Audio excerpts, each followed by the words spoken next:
all of the beauty and all of the positive effect that I've seen this piece in just 2 weeks have on hundreds of thousands of people, it all actually came from a negative thought and emotion. Life is 50-50, and if you can settle back into that, and instead of looking at what feels like a negative 50 as failure or a bad day, instead look at it as an opportunity, or even look back on it with admiration about where it's brought you. Ooh, that's the good stuff. Welcome to Sincerely Future You, a podcast that helps ambitious women like you make decisions today with the future you in mind. Okay, I am so excited for you guys to get to know Ashley. Not only is Ashley an ambitious storyteller, a producer, and a creative leader, most recently known for her work as an executive producer on the upcoming Paramount Plus documentary series, 11 Minutes, which we're going to talk about, but she is also a Happster and a dear friend of mine. And I wanted to have her on the show. It's kind of crazy that she hasn't been on the show yet because she has made so many breakthroughs and has taken the Happster tools and made them her own, not only within her work, but in her personal life as well, in so many different ways, at so many different levels over the past year. But now that her project is coming out, and she's been doing all of these other podcast interviews. If you just search her name, Ashley Hoff, I'm sure you will get to learn more about the story that you'll get a sneak peek into today and about her documentary series. But really, I wanted you guys to have the privilege of understanding and peeking behind the curtain of like how a Happster actually uses these tools to process through some really emotional shit while they are getting the job done. So this is going to be a little bit of a different podcast interview than the ones that she's been doing in the Hollywood scene these days, but I think it's going to be really special. So Ashley, thank you for coming on the show. Thank you for having me. I'm so excited to be here. I literally don't know how I would have made it through the past year without you and coaching, and it is my supreme honor to get to share a little bit of that with the rest of the world. Yeah. So obviously people are like, oh, a documentary series. What is this? So I'm going to give you just a couple of minutes, however long it takes for you to tell us a little bit about 11 Minutes and why you are the person to be telling us this story. Absolutely. So a little over 5 years ago, I had a fourth row seat to our nation's largest mass shooting to date. It was in Las Vegas, Nevada at the Route 91 Harvest Festival. And coming out of that situation, my husband, the people we knew were blessed to walk away as survivors. And as a storyteller, I watched the story fade out pretty quickly. And as these sort of yearly markers would come up, we'd see it re-enter the news cycle again. And I found myself really disappointed that the point of view that was often explored was that of the worst person there. And it just wasn't the history that I held on to when I was having hard days. I remember bearing witness to some of the most incredible moments of humanity I believe that I ever will. And truly just people not only showing up for each other, but putting their lives on the line for each other. And as this 5-year marker approached, that's really the history that I wanted to see recorded, that I wanted to hear talk about. I wanted the focus to be on the light that was in the darkness, not on the darkness. And so for quite some time, it's, as a storyteller, been pushing and pulling on my heart. I'm a person who believes in reason and the unreasonable. And I always thought maybe that's why I was there that night. Maybe that's why my feet were planted at that concert, is because I'm a storyteller. And as media, we get the honor of not only writing history, we're actually the only people who can rewrite history. And so I really wanted to take the opportunity to change the point of view that was discussed on this particular anniversary, and like I said, put a light on the stories that have inspired me for the past, several years. Yeah. And so 11 minutes you mentioned is really about the survivors. It's about the people who walked away and kind of what now. And so tell us a little bit about that and about kind of your role in coming, having this experience, bringing it to life. And then now it just is available now and streaming on Paramount Plus. I actually can't believe it because I'm in the process of like renewing my Paramount Plus so that I can go and watch it all. It's never been quite the emotional time because obviously it's a very intense series, and for you being someone who was a part of it, like how did that work with you showing up to work and then also being not just the subject but the producer? Yeah, it's interesting. This was sort of the exact collision of my personal and professional life. Mm, I've definitely worked on things that I've taken personally, or that I've had right. a personal investment in as a storyteller. It's never been quite like this. You know, this wasn't just a story. This is an actual memory for myself and 22,000 plus other people. So not just for me, but also for them, it had to really be done with integrity and respect, and truly with love. I think a lot of Yeah. people initially got asked to share their story, or got approached about what happened to them when it was very raw, and they weren't in a headspace to actually be able to figure out, is this a story I want to share with the world, and how do I want to share it. We've had some breath in between the incident and when we started making the documentary. And so for me personally, it was, okay, how do I work to, to use the old airplane adage, put my own mask on first, so Mhm. that I can be a leader and a support system for other people who feel called to tell their story. I believed I got the story for a reason, and if other people felt the same, which I knew there were people out there who did, how was I going to first work on myself so that I was truly emotionally and physically strong enough to be Mhm. able to help them through that journey. Some of them telling their stories for the very first time, some of them telling it in details they hadn't for many years, some of them, Yeah. telling it for the 100th time. Everybody was in a different place that we spoke to. And so, I can't say enough about, mental health care and weekly therapy and weekly coaching and everything it did to give me the tools to be able to not just tell what I believe is an incredibly important story, but to be a leader and a support system for other people who are going to be a part of this journey. Yeah, and I think if anyone is currently listening and you're going through it right now, whether it is, I mean, my audience, the people that are listening right now are business owners. But I always say business isn't personal, but it is emotional. And I think it's really something that's not talked about enough of like, how do we put ourselves in a position, like you said, to be strong enough to get the job done, to get the result that you wanted, to have the impact that you want this documentary to have, while you're also processing through, in your case, serious trauma. And so if you're listening, and you're going through whatever it is you're going through, for me as a business owner, my first real serious negative emotion that I had to process was when I was going through my miscarriage. And I had to figure out, like, how do I prioritize my own mental health and get to the place where whatever I'm delivering is not from an open wound, but rather from a scar?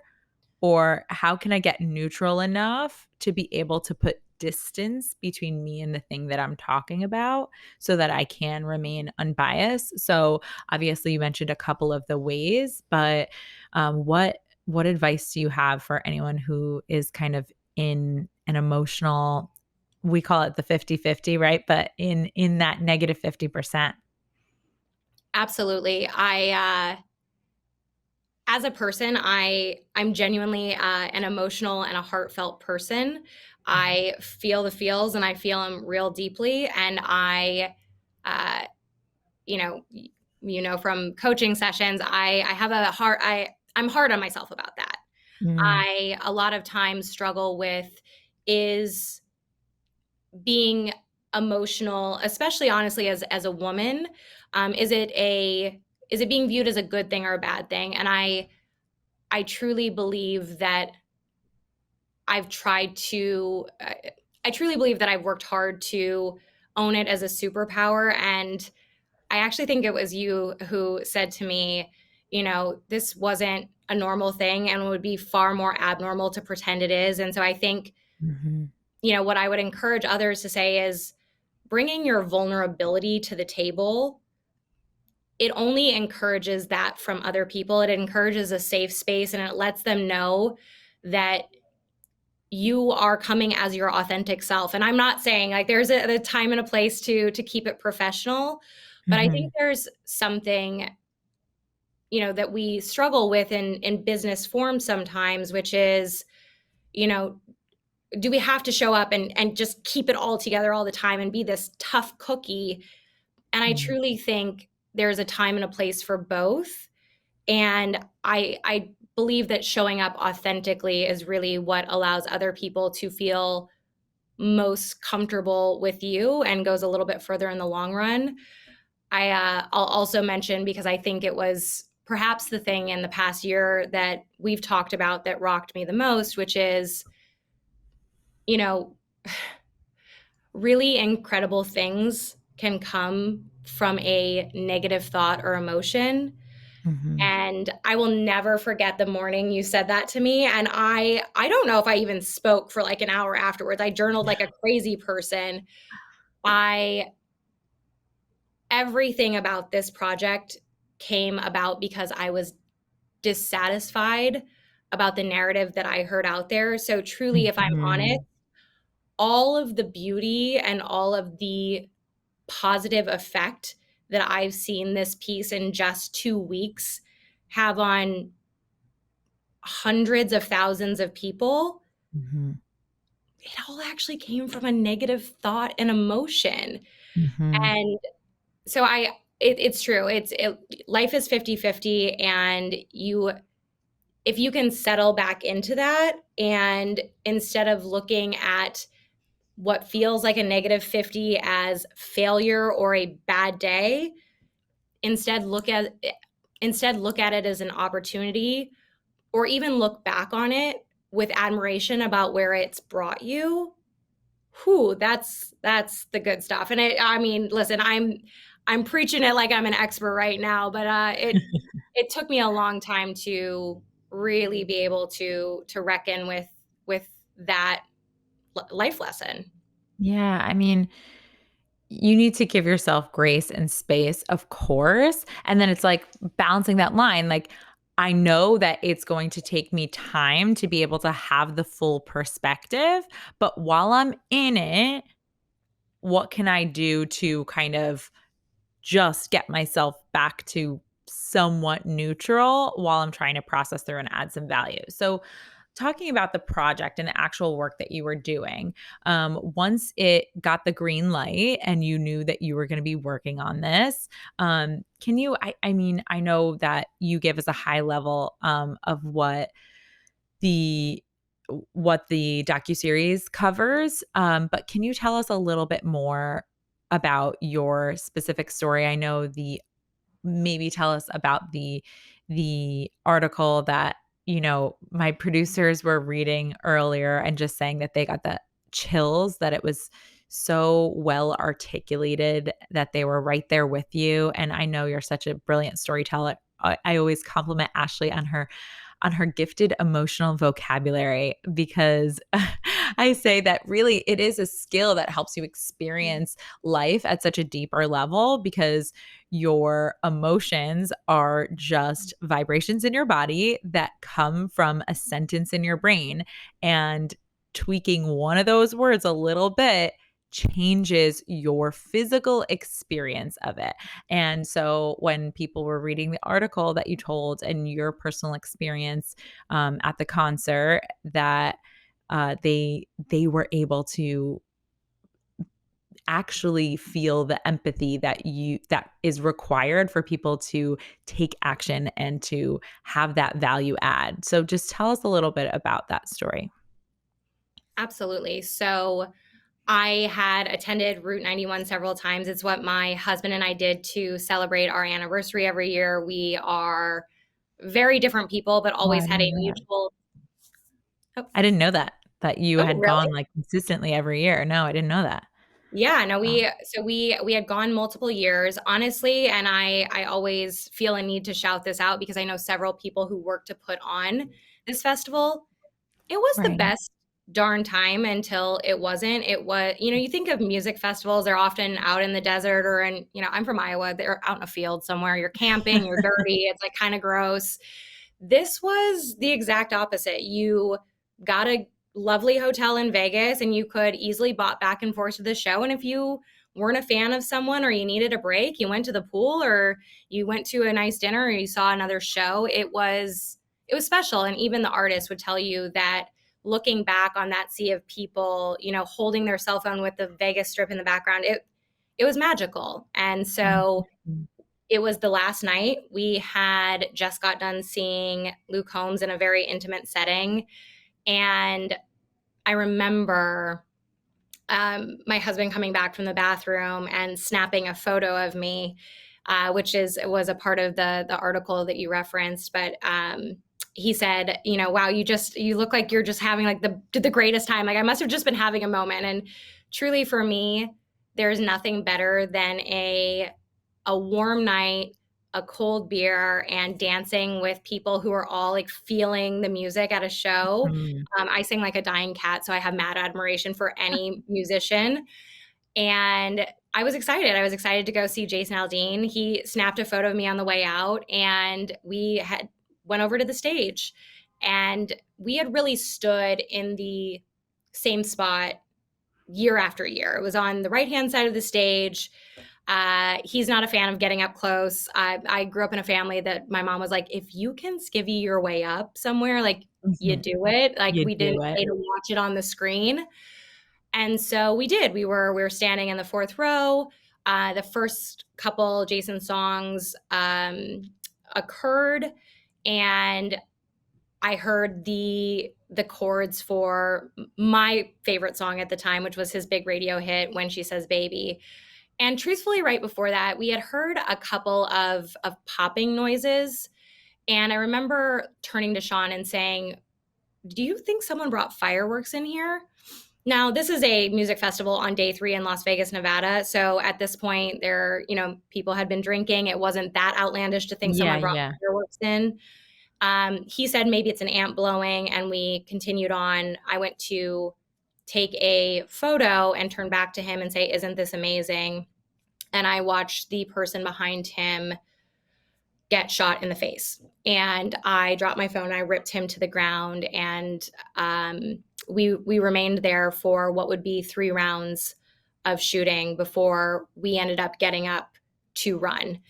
The running for me, it was tough. As it turns out, cowboy boots are very bad running shoes, and 20,000 people dropping their drinks made that cement once we got to it like an ice skating rink. So I fell several times before kind of going behind a cement barrier where we pulled a couple of other girls in, and I quickly took off my boots before we continued running about 3.5 miles down the Las Vegas Strip. We stopped to take a breath outside of the Planet Hollywood, and I had had some bad just road rash on my legs. I was wearing jean shorts, and someone came out and said, there's medical attention inside if you want to go in. And Down that side of the strip, no one really knew what was going on at the time, so we didn't really know how to take that. There was also a lot of rumors swirling about because people were walking into hotels shot, and so shooters were being reported from those hotels. Right. So for us, it felt like we were in the middle of what we could only imagine, was a 9/11 style terrorist attack. Yeah, yeah. It was terrifying. We um, did go into that hotel for a moment. Someone dropped something. They yelled, "Shooter, shooter!" again. We saw a couple run upstairs in the parking garage level, and I said we should follow them. And he said, "No, we have to get outside." And I said, "There's only one reason you go upstairs, and that's because you have a car." And we followed a couple to their car. We threw ourselves on top of their windshield. They were not super happy about that at first, but they got out of the car and we explained to them, "You have the opportunity to save our life. There's something really bad going on here, and we all need to get out of here as fast as Mhm, possible." mhm. And God bless Ben and Jackie, two complete strangers. They let us into their back seat and let us ride home with them to Ontario, California. They had been checking in, so they had no idea what was going on or why we were full of dirt and blood. And it was around Barstow, I think we stopped to get gas. And I must have been in such extreme shock that I didn't even realize until I went to push the door open that my arm was broken. I rarely even mention my arm being broken because, truthfully, looking back on it, it feels in some ways insignificant. I Yeah, know what was lost there that night, and that was nothing. That was moving forward, simply a reminder of the blessing that I got to receive, and others I know got to receive, being able to walk out of that field. And so we made it home around 7:30 the next morning, and like I said, moving forward, there were several things that sort of reminded me as a storyteller that there was a story there. And one of those things was those cowboy boots that I took off. I got home and again walked away with my life and shouldn't have been thinking about any material things whatsoever. However, I couldn't stop obsessing about the cowboy boots.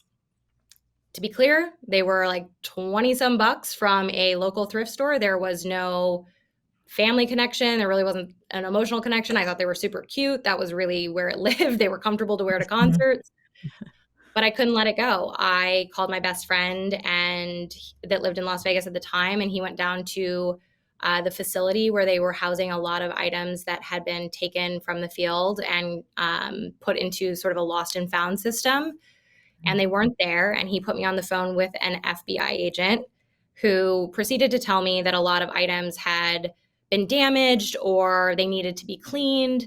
And so there was going to be a catalog that was sent out to people if I'd like to place a claim.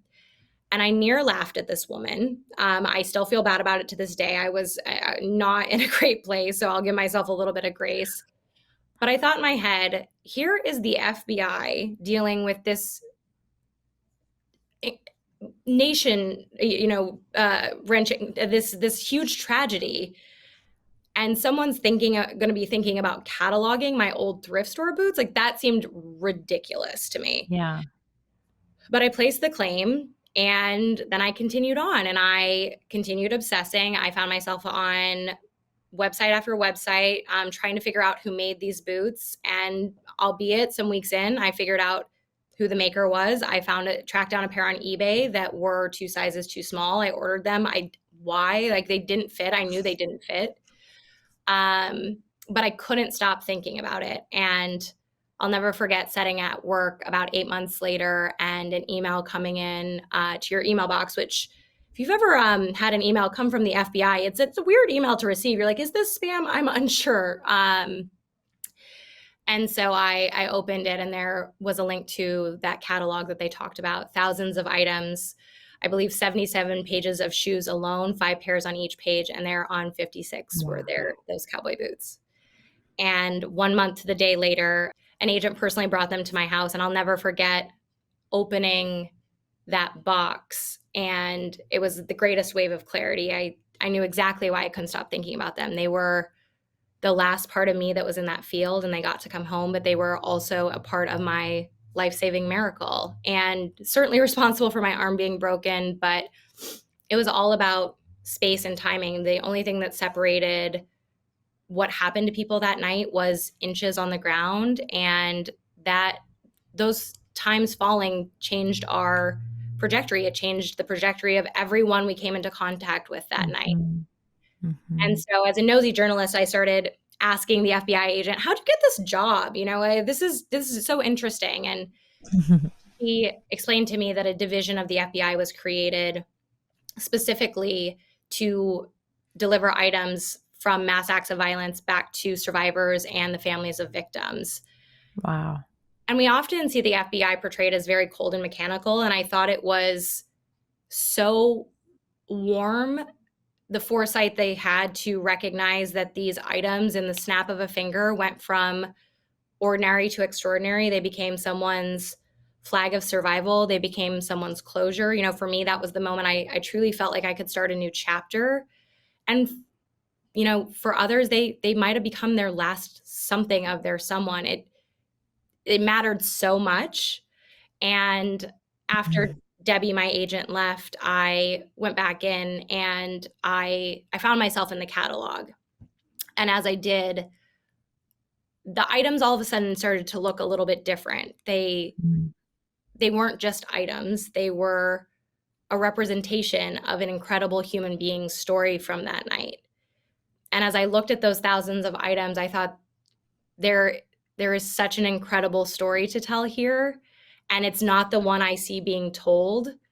And I felt it all at once, that churning as a storyteller you get in your gut, and that pressing you get on your heart. It's somewhere between butterflies and, oh my gosh, I'm going to puke at any moment. And that really was the birth of 11 minutes, and it evolved a lot over the course of time, but the one thing that really remained the same through and through was that sort of tagline notion of, yes, we were going to tell the story of that night, but we were going to place an emphasis on the light that was in the darkness, the resiliency, the heroism, the connections made, because we felt like only through narrative could we change people's hearts. There's a lot of polarizing topics that come around events like this, and we wanted everyone to feel called to watch. And even I always said, if just one person was inspired to be kinder, to know that bravery and kindness, although simple things, are huge. They are life changing and life saving. I believe people who feel loved and seen don't commit mass acts of violence. But I also watched how they changed everything for people that night. And so I thought, gosh, if we could do just that with this story, if that's all we did, excellent. But I wanted it to be a story that people walked away from feeling like they knew these people, and they weren't just people on the news. Yeah. Very I think I was super naive to think this was scary stuff that happened to people on the news, and if I'm really honest, I didn't think it would be a part of my story, but it is. Happens to Ashley's and Natalie's and Sean's and Jonathan's, and I wanted people to know that, to know they aren't just people on the news. They're real people, and this is a real thing. I'm really trying to make sure I say the right word here because I know that from our coaching relationship how important it is to you that your story doesn't pull focus. Like you said, you didn't mention breaking your arm because it wasn't to the level of what was lost that night. But I think that perspective and perception is reality.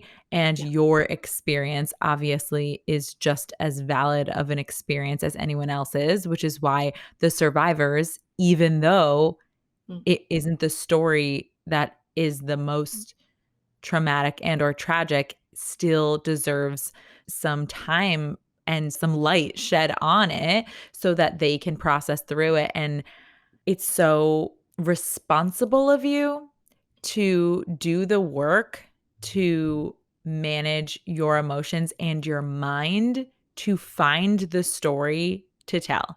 Because without that diligence that you had to kind of sit and think, okay, these boots, this catalog, these other people that didn't, end up in the hospital even, they deserve the impact and the value that came from you creating the story. And it wouldn't be able to be created unless you manage your mind. And I just think it's so important. I mean, I want the Happsters who are listening to see themselves in your story, and that if you're going through something, there's really no timeline for you to have to do any of this to give back or anything like that, but that it just makes doing your work so much more profound when you can embrace that 50-50, that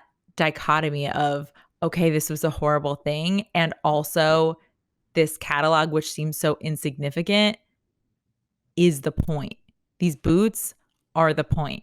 And I'll say to that, just like, I think it's important to recognize too, like, trauma doesn't discriminate. Like, what feels like it should be very traumatic to someone, or what doesn't for that person, it's how they're digesting it, right? It's how they're dealing with it on an everyday basis. And so, my greatest regret is that we didn't have infinite time to tell every person's story, because they're all incredible and they've all really been through something and are still going through it. It's not just about surviving 11 minutes. It's, being a survivor of an event like this is surviving second one and every second for the rest of your life. Are you a woman business owner that still feels like they're just kind of winging it behind the scenes? Maybe you have a product or a service that you love and you're so passionate about, but you feel like your time is just getting sucked away and you feel like you're losing your life to your business, or you feel like you are on that entrepreneur roller coaster where 1 month you're killing it and you are raking in the dough, and then the next month you're like, how come I don't have enough money left? Whether you are trying to leave a full-time job to go full-time in your business, or whether you're trying to scale to multiple six figures, Happening Sessions is the room for you. It's where we take a business owner that doesn't have a business degree and we help them become the most masterful CEO version of themselves. We focus on your time management, your money management, and your CEO drama so that you can get out of your own way, clean up the math, and separate it from your story about what's happening. Because I promise you that once you can see how your thoughts have been holding you back, you'll be able to get right back down to the math and get results so much quicker. Don't take it from me, take it from the Happsters themselves. If you want to know what it's like in the room, just go to what'shappyning.com. That's WHATSHAPPYNING.com and look at the testimonial video. It is full of entrepreneurs who have joined and then had more money, more time, and more calm on the other side. Let's go. Enrollment starts November 9th through the 13th, and we're enrolling for the March 2023 class. We enroll 4 months in advance. So that means if you're thinking about it right now, you better just get off the fence and make a decision. If you know that these are results that you want, don't worry. I took the heavy decision-making off of your plate. That's why I put a money-back guarantee on this program, because I know that it gets results. If you do not get the results of more time, more money, and more calm as a CEO, I give you your money back. I cannot wait to see which 15 women are selected to come into Happening Sessions for the next round. Is it going to be you? Let's go. Happsters. If you want to learn more about today's topic, head over to what'shappyning.com/podcast. That's what's happening, WHATSHAPPYNING.com/podcast. If you're a business owner and you're resonating with what we talk about here, what are you even doing? Come hang out with me over where the party's at on Instagram at What's Happening WJess. Again, that's happy, HAPPYNING, and book a discovery call to see if coaching is your next best step.